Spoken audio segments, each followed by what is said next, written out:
ISROയുടെ സൗരദൗത്യമായ Aditya L1 ഇന്ന് ലക്ഷ്യസ്ഥാനത്തെത്തും. കഴിഞ്ഞ വർഷം സെപ്റ്റംബർ 2-നായിരുന്നു വിക്ഷേപണം. വൈകിട്ട് 4 മണിയോടെ ലഗ്രാഞ്ച് പോയിന്റിൽ ആദിത്യ എത്തുമെന്ന് ISRO അറിയിച്ചു. സൂര്യന്റെയും ഭൂമിയുടെയും ഗുരുത്വാകർഷണ ബലം സമമാകുന്ന ഇടമാണ് ലഗ്രാഞ്ച് പോയിന്റ്.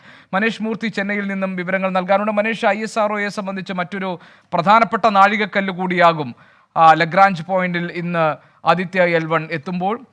എന്താണ് ഇസ്രോ പ്രതീക്ഷിക്കുന്നത്? സൂര്യനെ കുറിച്ചുള്ള പഠനം, അതിൻ്റെ ചൂട് സംബന്ധിച്ചിട്ടുള്ള പ്രധാനപ്പെട്ട വിവരങ്ങളൊക്കെ നമുക്ക് ലഭിക്കാൻ സഹായിക്കുന്നതാണല്ലോ ഈ ദൗത്യം. എന്താണ് ISRO പ്രതീക്ഷിക്കുന്നത്? എന്തൊക്കെയാണ് പുതിയ വിവരങ്ങൾ?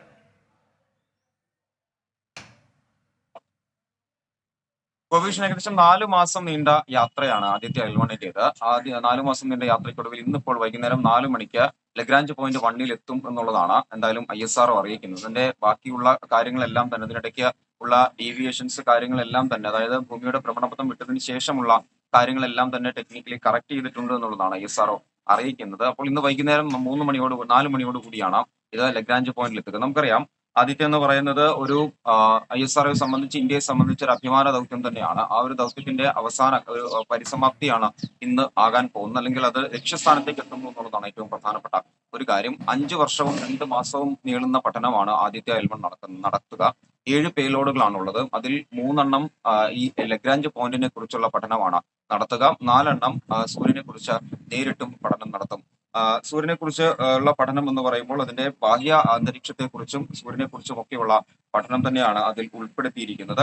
15 ലക്ഷം കിലോമീറ്റർ അകലെയാണ് ഈ ലഗ്രാഞ്ച്. ഭൂമിയിൽ നിന്നും 15 ലക്ഷം കിലോമീറ്റർ അകലെയാണ്. ഗോപി സൂചിപ്പിച്ചതുപോലെ തന്നെ ഭൂമിയുടെയും സൂര്യന്റെയും ഗുരുത്വാകർഷണ ബലം സമമാകുന്ന പോയിന്റാണ് ഈ ലഗ്രാഞ്ച് പോയിന്റ് എന്ന് പറയുന്നത്. അവിടെ തന്നെ വിക്ഷേപിക്കാനുള്ള, അല്ലെങ്കിൽ അവിടെ തന്നെ ഫിക്സ് ചെയ്യാനുള്ള ഒരു കാരണം എന്ന് പറയുന്നത്, അവിടെ നിന്നും ഇടതടവില്ലാതെ സൂര്യനെ കുറിച്ചും അതുപോലെ തന്നെ അതേസമയം തന്നെ ഈ ലഗ്രാഞ്ച് പോയിന്റിനെ കുറിച്ചും പഠിക്കാൻ സാധിക്കുമെന്നുള്ളത് കൊണ്ട് തന്നെയാണ് ആ പോയിന്റ് തന്നെ ISRO തിരഞ്ഞെടുക്കുകയും അവിടെ തന്നെ ഈ പറഞ്ഞ രീതിയിൽ ആദിത്യ L1 എത്തിക്കാനുള്ള ശ്രമം നടത്തുകയും ചെയ്തിട്ടുള്ളത്.